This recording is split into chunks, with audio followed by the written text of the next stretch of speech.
बिस्मिल्लाहिर्रहमानिर्रहीम। अस्सलाम वालेकुम स्टूडेंट, मैं हूं Wajid Ali combo, chemistry first year chapter 9।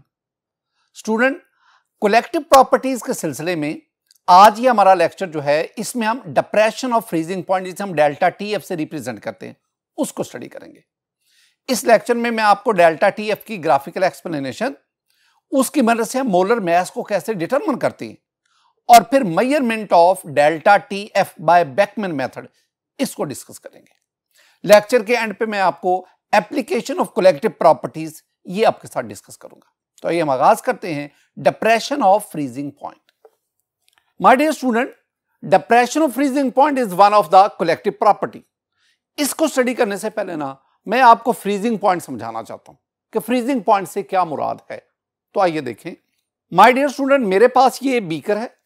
इस बीकर में मैं वाटर लेता हूं, पानी को मैं ठंडा करते रहता हूं। एक वक्त आएगा कि पानी का कुछ हिस्सा आइस में कन्वर्ट हो जाएगा। अब मेरे पास बीकर में आइस भी है, वाटर भी है। I mean solid state of water और liquid state of water, both physical state of water, they are now in beaker and they are in equilibrium with each other. Both physical state, I mean solid and liquid of water, coexist now. अब तो मैं क्या कहूंगा, मैं कहूंगा कि वो temperature जिस पर किसी सब्सटेंस की सॉलिड और लिक्विड स्टेट को एग्जिस्ट करती है, that is called the freezing point of that substance. यानी आप अब पानी का फ्रीजिंग टेम्परेचर ले लें, जो पानी का टेम्परेचर आएगा that is called the freezing point. Freezing point की पहले डेफिनेशन ये आ गई ना कि the temperature at which two physical states, I mean solid and liquid of a substance coexist. Coexist mean इकट्ठे पाया जाना, co together, exist पाया जाना। तो इसका मतलब है कि वो टेम्परेचर जिस पर किसी सब्सटेंस की सॉलिड और लिक्विड स्टेट इकट्ठी पाई जाए, को एग्जिस्ट हो, उस टेम्परेचर को हम कहते हैं freezing point of that substance. अगला पॉइंट बहुत इंपॉर्टेंट है माय डियर स्टूडेंट। किसी भी सब्सटेंस की सॉलिड और लिक्विड स्टेट कब को एग्जिस्ट करेगी, this one is very important. ये तब को एग्जिस्ट करेगी जब दोनों का वेपर प्रेशर इक्वल होगा। तो मैं दूसरी डेफिनेशन क्या करता हूं, फ्रीजिंग पॉइंट की दूसरी डेफिनेशन क्या कहूंगा, मैं कहूंगा वो टेम्परेचर जिस पर किसी भी सब्सटेंस की सॉलिड और लिक्विड स्टेट का वेपर प्रेशर इक्वल हो जाए, तो that temperature is called the freezing point of that substance. यानी the temperature at which vapor pressure of solid and liquid phase of a substance becomes equal। तो वो temperature जिस पर किसी सब्सटेंस की सॉलिड और लिक्विड स्टेट का vapour pressure equal हो जाए, वो टेम्परेचर उसका फ्रीजिंग पॉइंट कहलाता है। तो आपको फ्रीजिंग पॉइंट की ये जो बुनियादी बात है ना, ये आपको आनी चाहिए। अब आप कलेक्टिव प्रॉपर्टीज की तरफ आए। काम क्या करना है माय डियर स्टूडेंट, मेरे पास ये सॉल्वेंट है, this one is a solvent, this one is a liquid, pure liquid. मैं पहले इसका ना फ्रीजिंग पॉइंट नोट कर लेता हूं। फ्रीजिंग पॉइंट ये नोट कर लेता हूं, यानी मैं वो टेम्परेचर जिस पर इस लिक्विड की सॉलिड और लिक्विड स्टेट को एग्जिस्ट करे, उस टेम्परेचर को मैं इसका फ्रीजिंग पॉइंट कहूंगा, और वो मैं मालूम कर लेता हूं। अब मैं इसके अंदर मैं non volatile and non electrolyte solute add करता हूं, वो ऐड करता हूं। जब वो मैं सोल्यूट ऐड करूंगा, अब ये सॉल्वेंट नहीं, अब ये आपके पास क्या बन गया, सॉल्यूशन। अब मैं सॉल्यूशन का फ्रीजिंग पॉइंट नोट करता हूं, वो नोट करता हूं। अब क्या होगा स्टूडेंट, आपने पढ़ा है कि जब आप किसी भी सॉल्वेंट में non volatile non electrolyte solute add करते हैं, तो उस सॉल्वेंट का वेपर प्रेशर डिक्रीज हो जाता है, कम हो जाता है। इसका मतलब हुआ कि सॉल्यूशन का फ्रीजिंग पॉइंट सॉल्वेंट के फ्रीजिंग पॉइंट से कम होता है। ये जो कमी आई है ना, this one is called delta TF. This one is called depression in freezing point. तो आपने बाज़ेन में क्या रखनी है? बाज़ेन में ये रखनी है कि जब किसी सॉल्वेंट में सॉल्यूट ऐड किया जाता है तो सॉल्यूशन में उसका वेपर प्रेशर कम हो जाता है और वेपर प्रेशर में कमी की वजह से उसका फ्रीजिंग पॉइंट जो है वो डिक्रीज कर जाता है। तो सॉल्वेंट का फ्रीजिंग पॉइंट, सॉल्यूशन का फ्रीजिंग पॉइंट, दोनों का डिफरेंस ले लें। जो डिफरेंस आएगा that is called delta TF. चूंकि वो फ्रीजिंग पॉइंट कम होता है लिहाजा हम टर्म इस्तेमाल करते हैं डिप्रेशन इन फ्रीजिंग पॉइंट। अब आए, हमने इस बात को ग्राफिकली डिस्कस करते हैं। I mean the graphical explanation of delta TF. My dear student, मेरे पास ये ग्राफ है। इस ग्राफ में मैं एक्स एक्सिस पर टेम्परेचर को लेता हूं, मैं वाई एक्सिस पर वेपर प्रेशर को लेता हूं। पहले मैं ये ग्राफ ना प्योर लिक्विड के लिए, प्योर सॉल्वेंट उसके लिए प्लॉट करता हूं। तो माय डियर स्टूडेंट, जब मैं इसको प्योर सॉल्वेंट के लिए अप्लाई करता हूं तो मेरे पास ये ए, बी और सी ये कर्व आई। ए से बी तक जो हमारे पास प्योर लिक्विड है, सॉल्वेंट लिक्विड स्टेट में है, और at point B we have two states, we have solid and liquid state of that pure substance. और जब आप बी से सी की तरफ आते हैं, this show the solid solvent. My dear student, अगर आप इस पॉइंट बी से एक्स एक्सिस पे आए, टेम्परेचर एक्सिस पे आए, तो आपके पास ये टेम्परेचर आया T1। This one is the freezing temperature of solvent. I mean this one is the freezing point of solvent.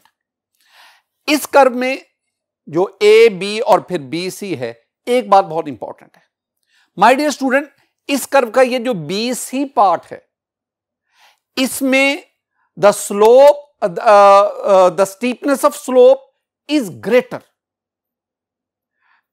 ये क्या हमें बता रही है? ये हमें बता रही है कि हाई टेम्परेचर पर वेपर प्रेशर ऑफ सॉलिड ज्यादा है और हाई टेम्परेचर पर यह ग्रेटली इंक्रीज करता है। ऐसी ही कुछ बात मैंने आपको वो boiling point, elevation of boiling point, उसके सिलसिले में डिस्कस की थी। तो माय डियर स्टूडेंट, ये आपके पास जो curve I A B C, this curve is for pure liquid और बी से सी वाला पार्ट जो है that is the solid solvent. और एक और भी पॉइंट ध्यान में रखना, एट पॉइंट बी जब आप वाई एक्सिस पे जाते हैं तो वाई एक्सिस पर ये जिस पॉइंट को टच करता है that is called P not. P not vapour pressure. P not, जब पी नॉट आता है तो हम वेपर प्रेशर लेते हैं प्योर सॉल्वेंट का, प्योर लिक्विड का। अब आप काम करें, हम एक और ग्राफ प्लॉट करने जा रहे हैं। वो कैसे? हम इसी सॉल्वेंट में सॉल्यूट ऐड करेंगे, हमारे पास सॉल्यूशन बनेगा। अब आप सॉल्यूशन का temperature vapour pressure graph plot करें। तो माय डियर स्टूडेंट, मेरे पास ये एक कर्व आएगी। ये कर्व जो है ये डी और फिर ई तक आएगी। तो डी ई कर्व और फिर ई से आपके पास ये सी तक जाएगी। तो डी ई और फिर ई से सी की तरफ जाती है। This curve is for solution. पहली बात, ये कर्व पहली कर्व से नीचे है, जो शो क्या कर रही है कि सॉल्यूट ऐड करने की वजह से अब सॉल्यूशन का वेपर प्रेशर कम हो गया।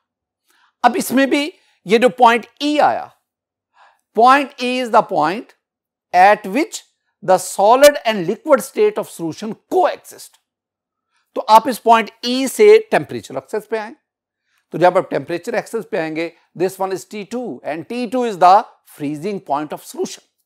माय डियर स्टूडेंट, ये बात नोट करनी है, T1 is greater temperature, is higher temperature, while T2 this one is lower temperature. अब आप इसमें E पे अगर आप प्रेशर एक्सिस पे जाएंगे तो you have vapour pressure axis पे जाएंगे तो you have a point P and P is the vapor pressure of a solid and liquid state of solution and P naught is the vapor pressure of solid and liquid state of solvent. आइए हम इसको देखते हैं। My dear student, पहले मैंने आज तज़किरा किया pure liquid का, प्योर लिक्विड। आई मीन पहले मैंने जिक्र किया सॉल्वेंट का।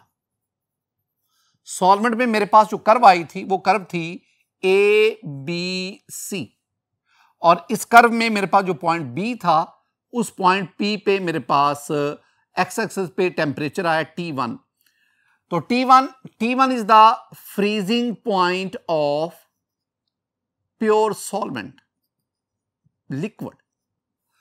इसी तरह मेरे पास इसमें जो BC था दिस फॉर द सॉलिड और AB जो था that is for the liquid. दूसरी तरफ फिर मैंने इस सॉल्वेंट में सॉल्यूट ऐड किया, मेरे पास बन गया सॉल्यूशन। अब सॉल्यूशन के लिए जो मेरे पास टेम्परेचर वेपर प्रेशर कर्व आई वो थी D और E, DE। अब ये जो DE है it represent the solid state, I am sorry, it represent the liquid state और आपके पास जो EC आ गया it represents the solid state of solution. इसमें जो पॉइंट E है that point E, at point E the solid and liquid state of solution coexist और इस पर जो आपके पास टेम्परेचर आएगा that is called T2 and T2 is the freezing point of solution. मैंने आपसे कहा था कि T1 ये ज्यादा टेम्परेचर है, it is high temperature as compare to T2। अब काम क्या कर रहे हैं? आमतौर पर हम क्या करते हैं? आमतौर पर हम करते हैं T2 माइनस T1, हम इसे डेल्टा T कह देते हैं। ये हमारी कॉमन प्रैक्टिस है। क्यों? T2 high temperature, T1 lower temperature, तो हायर से लोअर को माइनस करें तो वो delta T change in temperature आता है। दिस वन इज आवर काम। लेकिन यहां पे और है, यहां पे T1 high temperature, T2 lower temperature, तो मैं क्या करूंगा? मैं T1 माइनस T2 यानी this one is called delta TF, depression of freezing point. तो depression of freezing point is actually the difference of freezing points of, ये जरा point को नोट करना, delta TF depression of freezing point. तो depression of freezing point is actually this one is equal to the difference in freezing points of T1, freezing point of solvent and freezing point of solution। तो दोनों का difference ले लो, that is called delta TF। और ये सारी की सारी बातें हम किससे मालूम करते हैं? ग्राफ से। नेक्स्ट हम बढ़ते हैं स्टूडेंट, मेरे पास है relationship between molality and delta TF, यानी डिप्रेशन ऑफ फ्रीजिंग पॉइंट और मोलैलिटी में क्या डिफरेंस है। मैं पहले ना बुनियादी बात आपको समझाता हूं स्टूडेंट। अगर मैं वाटर को बतौर सॉल्वेंट लूं, सॉल्वेंट, और मैं वाटर को सॉल्वेंट लेकर ये डिस्कशन कर रहा हूं, मेरे पास इधर है डेल्टा TF, इधर मैं लेता हूं मोलैलिटी। अगर आप 0.1 मोलर सॉल्यूशन लें तो उसकी डेल्टा TF वैल्यू जो है 0.1 मोलर सॉल्यूशन और इसकी डेल्टा TF वैल्यू 0.186 है डिग्री सेंटीग्रेड। और अगर मैं मोलैलिटी बढ़ाकर 1 मोलर सॉल्यूशन कर दूं तो अब इसकी डेल्टा TF वैल्यू 1.86 होगी डिग्री सेंटीग्रेड। अब इसमें क्या है, आपने मोलैलिटी कितने टाइम बढ़ाई? 10 टाइम्स, 10 गुना मोलैलिटी बढ़ा दी, तो डेल्टा TF की वैल्यू भी कितने गुना बढ़ गई? ये भी 10 टाइम्स बढ़ गई। यानी ये हमें क्या बता रहा है? ये हमें बता रहा है कि जितने गुना मोलैलिटी ऑफ सॉल्यूशन बढ़ाते हैं उतने गुना डेल्टा TF की वैल्यू। तो इसका मतलब क्या हुआ? दोनों में जो रिलेशन आया वो क्या है? Direct relation. तो मैं लिखूंगा जी delta TF depression of freezing point is directly proportional to molality. लेकिन याद रखना ये इसके डायरेक्टली प्रोपोर्शनल तब होगा जब आप 3 कंडीशंस को सेटिस्फाई करेंगे। और वो 3 कंडीशंस क्या हैं? पहली condition the solution should be dilute, दूसरी condition the solute should be non volatile, तीसरी condition the solute should be non electrolyte. अगर ये तीनों कंडीशन आप फुलफिल करते हैं तो फिर ये इसके डायरेक्टली प्रोपोर्शनैलिटी साइन खत्म करें स्टूडेंट, तो आपके पास आएगा delta TF that is equal to KFM molality. अब यहां पे KF क्या है? KF ये पहले भी हम डिस्कस करके हैं। KF इज अ कांस्टेंट, इसके 2 नाम आपके साथ शेयर करूंगा, मोलल फ्रीजिंग पॉइंट कांस्टेंट, या स्टूडेंट हम इसे कहते हैं क्रायोस्कोपिक कांस्टेंट, एक बार जेहन में रखनी है। अब दो पॉइंट मैं बताने जा रहा हूं, जरा जेहन में रखना है। पहली बात, ये जो KF है ना, the value of KF depends upon nature of solvent. For water, अगर आप वाटर को बतौर सॉल्वेंट लेते हैं, for water the value of KF is equal to 1.86 kelvin per mole, ये हमारी बुक कहती है। एक तो ये बात आपने ज़हन में रखनी है। दूसरी बात, KF का यूनिट क्या है? हमारी बुक कहती है कि KF का यूनिट जो है वो है केल्विन पर मोल, केल्विन पर मोल। लेकिन अगर आप ये मोलैलिटी जो है, मोलैलिटी का फर्दर यूनिट लिखें, और आपको पता है कि मोलैलिटी का यूनिट होता है किलोग्राम मोल पर केजी, ये आ गया आपके पास मोल पर केजी। अब ये मोलैलिटी डिनोमिनेटर में है, इसका मतलब है कि जब ये ऊपर ले जाएंगे तो ये मोल इनवर्स हो जाएगा और केजी इसके इनवर्स। तो आपके पास ये क्या आ गया, केल्विन केजी मोल इनवर्स। ये जो मैंने आपको बताया, ये आपसे MCQ पूछा जा सकता है। तो हमारी बुक क्या कहती है? हमारी बुक कहती है कि ये जो डेल्टा, ये जो KF है, ये जो क्रायोस्कोपिक कांस्टेंट है, इसका ये है यूनिट केल्विन पर मोल। लेकिन अगर आप मोलैलिटी उसके फर्दर यूनिट लिखें और उन यूनिट्स को यहां अकोमोडेट करें, तो आपके पास KF के जो यूनिट आ रहे हैं वो केल्विन केजी पर मोल ये आ रहा है। इसी तरह अगर आप KF की बजाय KB की बात करें, जो हम लास्ट एक्शन में पढ़ के हैं, मोलर बॉइलिंग पॉइंट कांस्टेंट, या जिसे हमने अबिलियोस्कोपिक कांस्टेंट कहा था, माय डियर स्टूडेंट, उसके भी यही यूनिट आपके पास बनेगा। आगे बढ़े, determination of molecular mass. One of the application of collective properties, collective property help us to determine the molecular mass of substance. कैसे? अब देखें, मेरे पास है मोलैलिटी, माय डियर स्टूडेंट, मैं इसको स्मॉल m से जाहिर करता हूं। मोलैलिटी क्या होता है? Mass of solute over molar mass of solute multiply by, आप ना, मैं यहीं पे बता दूं, हमने ऊपर 1000 लेना है। 1000 इसलिए लेना है क्योंकि मैंने मास ऑफ सॉल्वेंट इसको ग्राम में ले रहा हूं। चूंकि हमारे पास ना ज्यादातर केसेस में सॉल्वेंट का मास ग्राम में आता है। अगर किलोग्राम में आए तो ऊपर हम 1 लेते हैं, लेकिन अगर मास ऑफ सॉल्वेंट ग्राम में आए तो जितना ग्राम में मास हो उसको नीचे लिखें और ऊपर आप क्या करेंगे, 1000 करेंगे। अब मैं इसको यूं भी लिख सकता हूं स्टूडेंट कि मोलैलिटी, ये स्मॉल m आ गया, molality mass of solute W2 over molar mass M2। हम जहां भी 2 लेंगे वो सोल्यूट का तज़किरा होगा, जहां 1 लेंगे वो सॉल्वेंट की बात ही, इनटू ये आपके पास 1000 ओवर मास ऑफ सॉल्वेंट यानी W1। अब ये आपने रिलेशन लिया है, ये रिलेशन, इस रिलेशन में ये आ गया molality.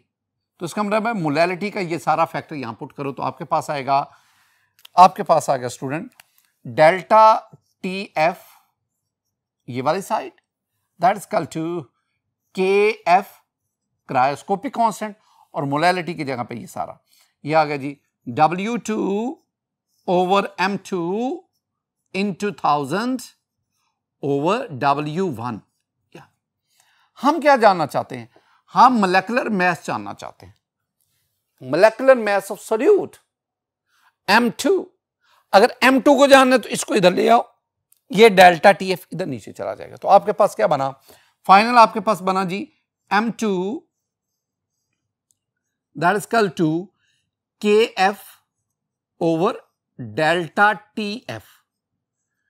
KF cryoscopic constant, delta TF depression of freezing point into 1000 into W2 over W1। My dear student, इस इक्वेशन से रेलेवेंट आपके पास न्यूमेरिकल्स हैं, एग्जांपल्स हैं आपकी बुक में। आपने न्यूमेरिकल और एग्जाम्पल को सॉल्व करना है। हम आगे बढ़ते हैं। माय डियर स्टूडेंट, मेरे पास ये आ गया मेजरमेंट ऑफ डेल्टा टीएफ, यानी डिप्रेशन ऑफ फ्रीजिंग पॉइंट। इसको प्रैक्टिकली एक्सपेरिमेंटली आप कैसे मालूम करते हैं? इसके लिए ना हमारे पास दो मेथड्स हैं स्टूडेंट। एक जो मेथड है उसे हम कहते हैं रास्ट्स मेथड, और जो दूसरा मेथड है दैट इज कॉल्ड बेकमैन्स मेथड। हमारे सिलेबस में स्टूडेंट बेकमैन मेथड इसको डिस्कस किया गया है, बेकमैन मेथड। तो मैं आपके साथ बेकमैन मेथड डिस्कस करूंगा। इस मेथड में मैं आपको ऑपरेटर्स, फिर प्रोसीजर और एंड पे हम कैलकुलेशन का तज़किरा करेंगे। मैं ऑपरेटर्स से आगाज करता हूं। बेकमैन मेथड में जो ऑपरेटर्स है वो 3 पार्ट्स पर मुश्तमिल है। कौन कौन से पार्ट्स? इसमें मेरे पास ये पहले जो है ना, नंबर 1 पे माय डियर स्टूडेंट, ये मेरे पास है फ्रीजिंग ट्यूब।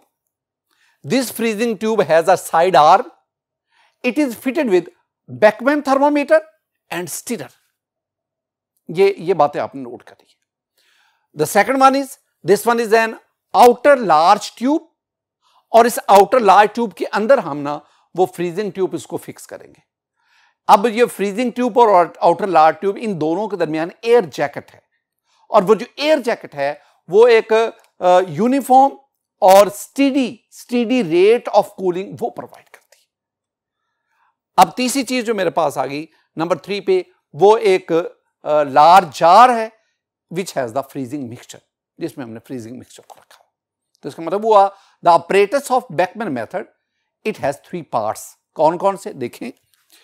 नंबर 1 पे मैंने जिक्र किया। नंबर 1 पे हमारे पास है आ फ्रीजिंग ट्यूब, और इस फ्रीजिंग ट्यूब में 3 बातों को याद रखना है। पहली बात क्या याद रखनी है कि it has a side arm. इस साइड आर्म की मदद से हम सोल्यूट ऐड करते हैं ताकि सॉल्यूशन बने। दूसरी बात जो आपने याद रखनी है कि it is fitted with Beckmann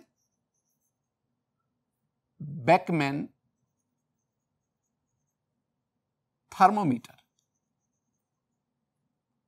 मैंने स्टूडेंट लास्ट लेक्चर में भी बेकमैन थर्मोमीटर का जिक्र किया था कि it can measure the temperature up to an accuracy of 0.01 kelvin. Very sensitive thermometer, बहुत हसास है। ये जो एलिवेशन ऑफ बॉइलिंग पॉइंट होती है, ये डिप्रेशन ऑफ फ्रीजिंग पॉइंट है ना, ये very slight change in temperature है। तो उस very slight change in temperature उसको मेजर करने के लिए हमें इस जैसा सेंसिटिव थर्मोमीटर ही चाहिए। तीसरी चीज जो हमने जिक्र की वो है कि it is fitted with a stirrer. Number 2 पे दूसरी बात जो आपने याद रखनी है कि एन आउटर लार्ज ट्यूब, बाहर की तरफ बड़ी सी ट्यूब है, उसके अंदर हम फ्रीजिंग ट्यूब को फिट करते हैं। फ्रीजिंग ट्यूब और आउटर लार्ज ट्यूब दोनों के दरमियान एयर जैकेट है, जो कि हमें एक यूनिफॉर्म और स्टीडी कूलिंग रेट उसको अचीव करने में हमारी हेल्प करती है। नंबर 3 वो मैंने अ लार्ज जार का जिक्र किया, और this large jar has freezing mixture, और इस लार्ज जार में हम ये आउटर लार्ज ट्यूब इसको प्लेस करते हैं। प्रोसीजर में कुछ तज़किरा मैं पहले करता हूं स्टूडेंट। पहले आपने 20 to 25 ग्राम सॉल्वेंट लेना है, लिक्विड लेना है, और आपने उसका फ्रीजिंग पॉइंट मालूम करना है, दैट इज कॉल्ड T1, ये मालूम करना। फिर आपने इस सॉल्वेंट के अंदर बहुत थोड़ी मिकदार में solute 0.2 to 0.3 gram solute add करना है। You will have a solution, और फिर आपने उस सोल्यूशन का फ्रीजिंग पॉइंट नोट करना है। The freezing point at that solution is called T2। अब आपने क्या करना है, T1 minus T2, it gives us delta TF। ये कैसे करना है जरा इसको देखें। मेरे पास बेकमैन मेथड, इसका ऑपरेटर सेटिंग है। अब इसमें देखें हम काम क्या करेंगे। हम ना पहले अब वेरी स्मॉल अमाउंट, मैंने कहा 20 से 25 ग्राम सॉल्वेंट को आपने इनर फ्रीजिंग ट्यूब में लेना है।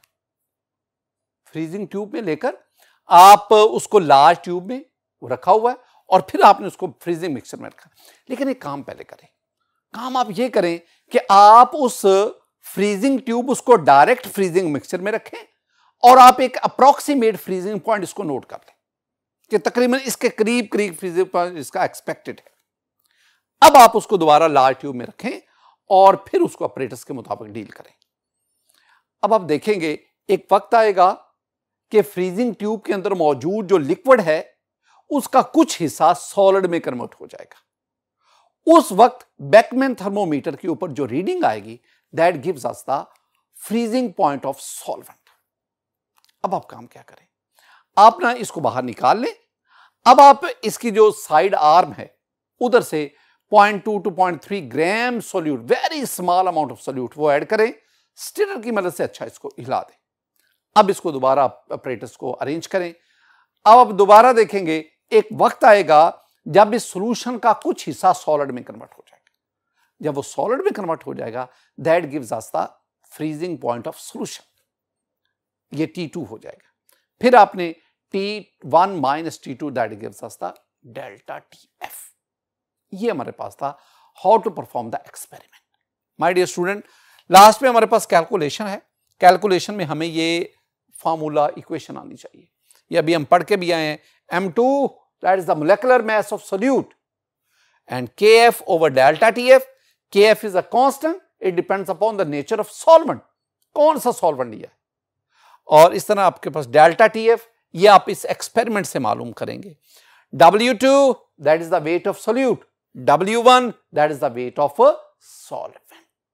ये तमाम वैल्यूज जो आपने एक्सपेरिमेंट से जो डाटा कलेक्ट किया उसको इसमें पुट करें, आपके पास मोलेकुलर मास ऑफ सोल्यूट आता है। माय डियर स्टूडेंट, ये था हमारे पास डिप्रेशन ऑफ फ्रीजिंग पॉइंट। अब हम आगे बढ़ते हैं। हमने ये जानना है applications of collective properties, particularly depression of freezing point and elevation of boiling point। तो आइए इन एप्लीकेशन को डिस्कस करते हैं।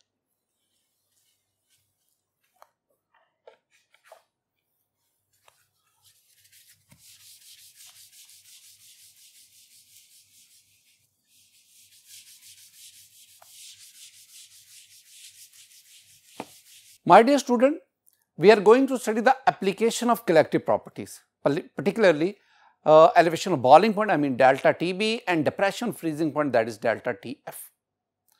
जो हमने इसके एप्लीकेशन दो हम पीछे भी पढ़ के हैं। पहले लेक्चर कलेक्टिव प्रॉपर्टीज के पहले लेक्चर में हमने दो एप्लीकेशन का जिक्र किया था। एक क्या था कि कलेक्टिव प्रॉपर्टीज की जो स्टडी है वो हमारी हेल्प करती है for determination of molar mass of a substance.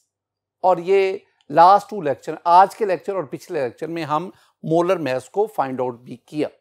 दूसरी बात, ये कलेक्टिव प्रॉपर्टीज की स्टडी हमारी हेल्प करती है for the development of solution theory. तीसरी बात जो आपने ज़हन में रखनी, a solute in solution increases the boiling point of solution and decreases the freezing point. ये बात ज़हन में रखनी। मैंने क्या कहा, अ सोल्यूट इन अ सॉल्यूशन, दो काम कर रहे हैं, increases the boiling point of solution and decreases the freezing point of solution। मैं दूसरे अल्फाज में कह सकता हूं, एक बात को अगर ज़हन में बिठाओ तो, a solute in solution increases the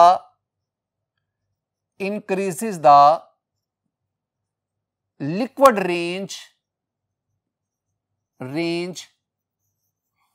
of a solution, liquid range को इंक्रीज करता है। कैसे? माय डियर स्टूडेंट, अगर आप वाटर, प्योर वाटर लें और वाटर की लिक्विड रेंज को देखें, वाटर जो है 0 degree centigrade is its freezing point, 100 degree centigrade is its boiling point and 760 torr. तो ये फ्रीजिंग पॉइंट हुआ और ये बॉइलिंग पॉइंट हुआ। इससे ऊपर वाटर वेपर्स फॉर्म में, इससे नीचे वाटर सॉलिड स्टेट में। तो this one is the liquid range for water. आज जब वाटर में हम कोई सॉल्यूट ऐड करते हैं, नॉन वोलाटाइल, नॉन इलेक्ट्रोलाइट या इलेक्ट्रोलाइट सॉल्यूट भी ऐड करते हैं, तो अब क्या होगा, अब सॉल्यूशन की फॉर्म में फ्रीजिंग पॉइंट कम हो जाएगा, सॉल्यूशन की फॉर्म में बॉइलिंग पॉइंट बढ़ जाएगा। अब ना वाटर, ये जो सॉल्यूशन बना सॉल्यूट ऐड होने पर, अब ये 0 पे फ्रीज नहीं करेगा, अब इसका फ्रीजिंग पॉइंट क्या होगा, लेस देन 0। अब ये 100 पे बॉयल नहीं करेगा, इसका बॉइलिंग पॉइंट क्या होगा, more than 100 degree centigrade.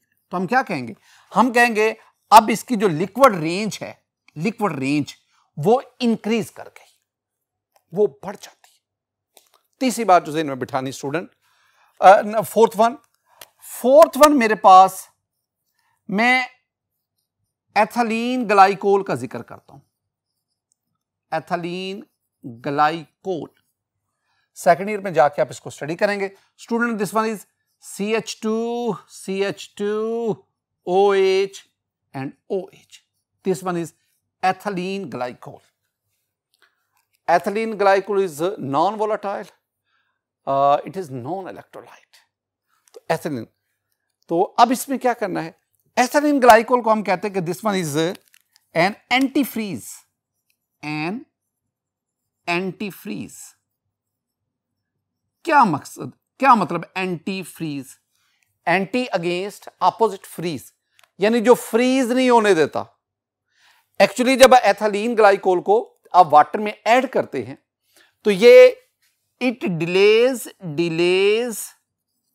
Freezing. चूंकि ये फ्रीजिंग को डिले करता है, लिहाजा हम इसे क्या कहते हैं, एंटी फ्रीज। अब एथिलीन ग्लाइकोल ये इस्तेमाल क्या होता है, माय डियर स्टूडेंट, मेरे पास ये कार का रेडिएटर है। अब इस कार के रेडिएटर में आपने देखा होगा कि वाटर के साथ साथ ना ये एक कलर्ड लिक्विड भी इसमें ऐड किया जाता है। This one is actually the ethylene glycol. इसका मकसद क्या है, इसके दो मकासद हैं। In cold winter it decreases the freezing point of water, और वाटर जो वो 0 डिग्री सेंटीग्रेड पे आइस में कन्वर्ट नहीं होता, बल्कि 0 डिग्री सेंटीग्रेड पर भी ये एथिलीन ग्लाइकोल वाला सॉल्यूशन जो है वो लिक्विड स्टेट में ही रहता है, क्योंकि उसका फ्रीजिंग पॉइंट कम हो गया। एंड इन हॉट समर, जब टेम्परेचर बहुत ज्यादा है, बॉइलिंग ऑफ वाटर के चांसेस हैं, तो ये क्या करता है, ये एथिलीन ग्लाइकोल जो सॉल्यूट है ये बॉइलिंग पॉइंट इंक्रीज करता है, और इंक्रीज बॉइलिंग पॉइंट की वजह से 100 डिग्री या इसके करीब टेम्परेचर पर वाटर बॉयल नहीं करता, लिक्विड स्टेट में रहता है। आई मीन एथिलीन जो है that increases the liquid range of solution, जो हमने पहले जिक्र किया। लेकिन आमतौर पर हम क्या कहते हैं, हम कहते हैं कि एथिलीन इज एन एंटीफ्रीज। आगे बढ़ते हैं माय डियर स्टूडेंट, ये मैंने आपको 4 पॉइंट समझाए। अब हम आ गए 5th वन पे। 5th वन पॉइंट, मैं सोडियम क्लोराइड की बात करता हूं, मैं कैल्शियम क्लोराइड की बात करता हूं, मैं पोटाशियम नाइट्रेट की बात करता हूं।